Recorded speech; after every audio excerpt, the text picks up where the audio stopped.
Hospitals चकाचक,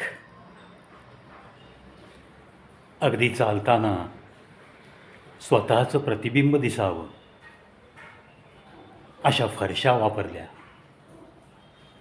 सरकते जिने, मस्त अप टू डेट ड्रेसमध्ये स्टाफ,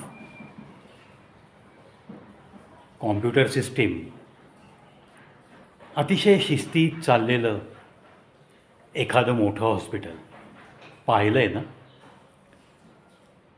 प्रत्येकालाच कधी ना कधी कुणासाठी तरी अशा एखाद्या मोठ्या हॉस्पिटलमध्ये जाण्याची वेळ येते आणि तेव्हा दिसणारं हे दृश्य, आवाज करत हॉस्पिटलच्या आवारात येणाऱ्या ॲम्ब्युलन्स,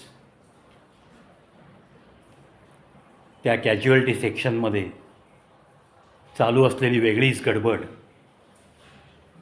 येणाऱ्या प्रत्येक पेशंटला काही ना काही टेस्ट करण्यासाठी प्रिस्क्राईब करताना डॉक्टर लोक दिसतात. अगदी हे दृश्य सर्रास प्रत्येक मोठ्या हॉस्पिटलमध्ये. आपलं आयुष्य वाढलं आहे असं म्हणतात, कारण आरोग्य सुविधा भरपूर उपलब्ध झाल्यात. मेडिक्लेम तो तर वेगळा विषय. थोडक्यात इन्शुरन्स काढण्याची जागरूकता ती पण वाढली. त्यामुळं गेल्या गेल्या पहिला प्रश्न मोठ्या हॉस्पिटलमध्ये, मेडिक्लेम आहे का? आता मेडिक्लेम आहे का या प्रश्नामध्ये बरेचसे प्रश्न लपलेले असतात. एकंदरीतच आरोग्यसेवा झकपक जरी दिसत असली तरी त्याच्या पाठीमागे कुठे ना कुठे काहीतरी षडयंत्र सुरू असतात. ही चर्चासुद्धा तुम्ही आम्ही ऐकली आहे, तुम्ही आम्ही अनुभवली आहे. आपल्या घरातल्या काही पेशंट्सच्या बाबतीत, काही वृद्धांच्या बाबतीत आपणसुद्धा विनाकारण टेस्टचे बळी ठरलेलो असतो. मग हा प्रकार किती विकोपाला गेला आहे? हा विकोपाला गेलेला प्रकार एका व्हायरल झालेल्या व्हिडिओद्वारे सगळ्या पब्लिकसमोर आला आहे. गुजरातमधली घटना. असं सिद्ध झालं आहे की 105 लोकांना गरज नसताना स्टेंट्स बसवले. म्हणजे तुम्ही आम्ही आजकाल पाहतो, थोडीशी धाप लागली, थोडंसं BP वाढलं, अशी तक्रार घेऊन एखाद्या मोठ्या हॉस्पिटलला घाबरून जर एखाद्या कुटुंबातला एखादा व्यक्ती गेला तर त्याला लगेच बाकीच्या टेस्ट करायला लावतात. त्यामध्ये डॉपलर टेस्ट आली, ट्रेडमिल टेस्ट आली, हार्ट रिलेटेड बाकीच्या ज्या म्हणून टेस्ट आहेत त्या सगळ्या केल्या जातात. ब्लड टेस्ट वगैरे तर झाल्याच. आता एवढं केलं आहे आपण अँजिओग्राफी करून बघू असं म्हटलं जातं आणि लगेच सांगितलं जातं 2-3 ब्लॉकेजेस आहेत, स्टेंट बसवावा लागेल, बायपास टाळायची असेल तर ते सत्वर केलं पाहिजे.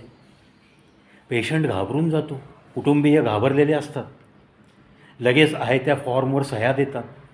पेशंटला दुसऱ्याच दिवशी लगेच ऑपरेशन थिएटरमध्ये घेतलं जातं, अँजिओप्लास्टी होते, पेशंट हसत खेळत 3-4 दिवस राहून घरी येतो. वास्तविक पाहता ज्या सर्जरीची आवश्यकताच नव्हती ती सर्जरी केली जाते. हीच मोठी शोकांतिका सर्रास सगळीकडे सुरू आहे. आणि आज एक डॉक्टर 105 सर्जरीज अशा पद्धतीने केलेलं निष्पन्न झालं आणि आता तो बिहाइंड बार आहे. पण हे किती ठिकाणी आणि किती बाबतीत, किती पेशंटच्या बाबतीत असं देशभरात सुरू असेल हा आकडा नुसता कल्पना केली तरी थरकाप उडतो. मग आजपर्यंत झालेल्या आपल्या अवतीभोवतीच्या बायपास सर्जरी जरी आपण पाहिल्या तरीसुद्धा आपल्या मनात शंकेची पाल चुकचुकते. माझ्या बघण्यात माझे जवळपास 5 ते 6 मित्र आहेत जे मला असं वाटतच नाही आहे की त्यांना बायपास सर्जरीची आवश्यकता पडली असेल आयुष्यात. पण त्यापैकी 3घांची बायपास झालेली आहे आणि 3घांची अँजिओप्लास्टी झाली आहे.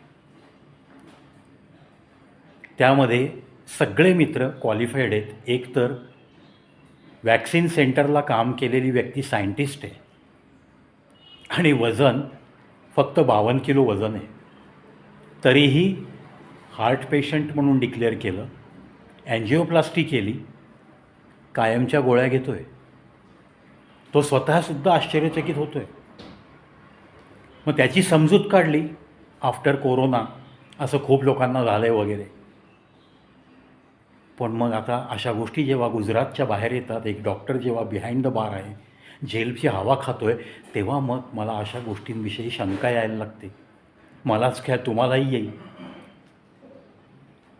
कोरोनाच्या काळात 8-8 लाख 12-12 लाख हॉस्पिटलची बिलं आणि मग नांदगावकरांनी हिसका दाखवल्यानंतर तेच बिल 3 लाखावर येणं, असे किस्से तुम्ही आम्ही सगळ्यांनी ऐकलेत, पाहिलेत. मोठमोठी मंडळी बॉलिवूड इंडस्ट्रीमधली ज्या हॉस्पिटलची पार्टनर्स आहेत, मॅक्झिमम शेअर होल्डर आहेत, 40% शेअर असलेली एक व्यक्ती कुटुंबाच्या कुटुंब कोरोना झाला म्हणून ॲडमिट झाली. का? तर त्या हॉस्पिटलची प्रसिद्धी व्हावी. इथं आपल्या भारतातला टॉपचा ॲक्टर ॲडमिट झाला, त्याचं कुटुंब ॲडमिट झालं आणि 8 दिवसात बरं होऊन घरी गेले. म्हणजे इथली ट्रीटमेंट खूप छान आहे, असा प्रपोगंडा करण्यासाठी फक्त ॲडमिशन दाखवली गेली. आता या व्हायरल व्हिडिओमध्ये एक पती पत्नी दाखवलेत. 17 वर्ष प्रॅक्टिस झालेली पत्नी आहे आणि 14-15 वर्ष प्रॅक्टिस केलेला तिचा पती आहे. त्या पतीने ऑन कॅमेरा सरळ ॲडमिशन दिल्या. मी एका मोठ्या हॉस्पिटलमध्ये डॉक्टर म्हणून होतो, तेव्हा मला तिथल्या संचालक मंडळाने मीटिंगला बोलावलं आणि सांगितलं कि आप जब तक अपने अस्पताल के लिए रेवेन्यू जनरेट नहीं करोगे, try to understand the words, to generate the revenue, तब तक हम तो आपको सैलरी कैसे देंगे. तो आपको कुछ ना कुछ करना पड़ेगा. जांच के लिए आपके पास जो कोई भी पेशेंट आएगा उसे आपको रेफ़र करना पड़ेगा MRI के लिए, उसे आपको ब्लड टेस्ट के लिए रेफ़र करना पड़ेगा, और कुछ अलग अलग टेस्ट जो मशीनरी हम ला के रखे हैं उसका खर्चा भी तो निकलना चाहिए. इतने सारे लोग काम करते हैं, इतने सारे डॉक्टर लोग आते हैं, everybody has to generate revenue for our hospital, असं त्या डॉक्टरला सांगितलं गेलं. 5-6 महिन्यात त्याचा जीव गुदमरायला लागला. म्हणून त्यांनी ते हॉस्पिटल सोडलं आणि मी इंडिपेंडंट प्रॅक्टिस सुरू केली, असं तो डॉक्टर ऑन कॅमेरा सांगतो आहे. त्याची पत्नीसुद्धा सांगते की ह्या गोष्टी प्रत्येक मोठ्या हॉस्पिटलचा खर्च भागवण्यासाठी रेव्हेन्यू जनरेट करावाच लागतो. प्रत्येक डॉक्टर त्या पापामध्ये सहभागी झालेला असतो. मुंबईतल्या माझ्या एका सिनियर मित्राचं उदाहरण आहे. खूप मोठा सिनियर नाही आहे, 67-68 समथिंग आत्ता त्याचं एज आहे. आणि 3 वर्षापूर्वी वेन ही वॉज ऑफ 64-65 त्यावेळेस त्याला सांगितलं गेलं की आपलं हार्ट वीक झालेलं आहे आणि आपल्याला पेसमेकर बसवावा लागेल, योग्य ती सर्जरी, योग्य ती रेस्ट आपल्याला घ्यावी लागेल. ती व्यक्ती गरिबीत वर आलेली, हायली क्वालिफाईड, पण अतिशय तत्वनिष्ठ आणि प्रामाणिकपणे आयुष्य जगणारी अशी ती व्यक्ती. मुलगी चांगली टॉप पोस्टवर आहे, महिन्याला 2-2.25 लाख पगार आहे तिला. बापाच्या पेसमेकरच्या ऑपरेशनचा खर्च सहज उचलू शकते. पण ही जी व्यक्ती आहे ती तत्वनिष्ठ आहे. त्यांनी हे डायग्नोसिस नाकारलं, धुडकावून लावलं आणि म्हणला खेळ करताय तुम्ही माणसांच्या जीवाशी, मला पेसमेकर वगैरे बसवायचं नाही. मी भरपूर आयुष्य जगलो आहे, चांगलं जगलो आहे आणि माझी आता काही इच्छा उरली नाही. माझी एकुलती एक मुलगी आहे, तिचं लग्न झालं आहे, तिचा संसार सुरू झाला आहे. माझ्या पत्नीसाठी मी बरंच काही करून ठेवलेलं आहे. मी उद्याही मरायला तयार आहे. मला पेसमेकरचं ऑपरेशन करायचं नाही आहे. मला कोणतीही हार्टच्या बाबतीतली तुम्ही सांगाल ती रिकमेंड केलेली ट्रीटमेंट घ्यायची नाही आहे, असं ठणकावून सांगून त्या हॉस्पिटलमधून बाहेर पडली. आज जवळपास 3.5 वर्ष झाली. ही इज डुईंग क्वाईट वेल. मुंबईसारख्या ठिकाणी लोकलनी गर्दीमध्ये प्रवास करत आहेत आणि आपलं डेली रुटीन व्यवस्थित जगत आहेत. कोणतंही पथ्यपाणी न पाळता छानपैकी मटण, मच्छी याचासुद्धा आस्वाद घेत आहेत आणि व्यवस्थित स्वच्छंद आयुष्य जगत आहेत. मग त्या पेशंटला आवश्यकता होती का, या माझ्या सिनियर मित्राला? मग त्यांनी खमकेपणा दाखवला म्हणून तो वाचला का या रॅकेटमधून? हो, त्याने खमकेपणा दाखवला म्हणूनच तो वाचला. अशा कन्क्ल्युजनला आपण नक्की येतो आहे. मित्रांनो, झकपक हॉस्पिटलला जाताना थोडंसं सावध राहा इतकंच सांगायचं आहे. शक्यतो कुणावरही कोणत्याही मोठ्या हॉस्पिटलमध्ये जाण्याची वेळच येऊ नये यात सदिच्छा व्यक्त करतो. आणि थोडंसं आपण सगळ्यांनी असा स्कॅम सगळ्या हॉस्पिटलमध्ये चालू आहे हे गृहीत धरून योग्य ते निर्णय नक्की घ्यायचे. आपल्या कुटुंबातला प्रत्येक व्यक्ती हा आपल्यासाठी अनमोल आहे. पण विनाकारण घाबरून जाऊन असा स्कॅम करणाऱ्यांच्या जाळ्यात सापडायचं नाही हे सुद्धा आपण साईड बाय साईड नक्की ठरवत मानवी जीवनाचा मस्त उपभोग घेऊयात. पाहत राहा, ऐकत राहा कविप्रवीत शो यूट्यूब चॅनल.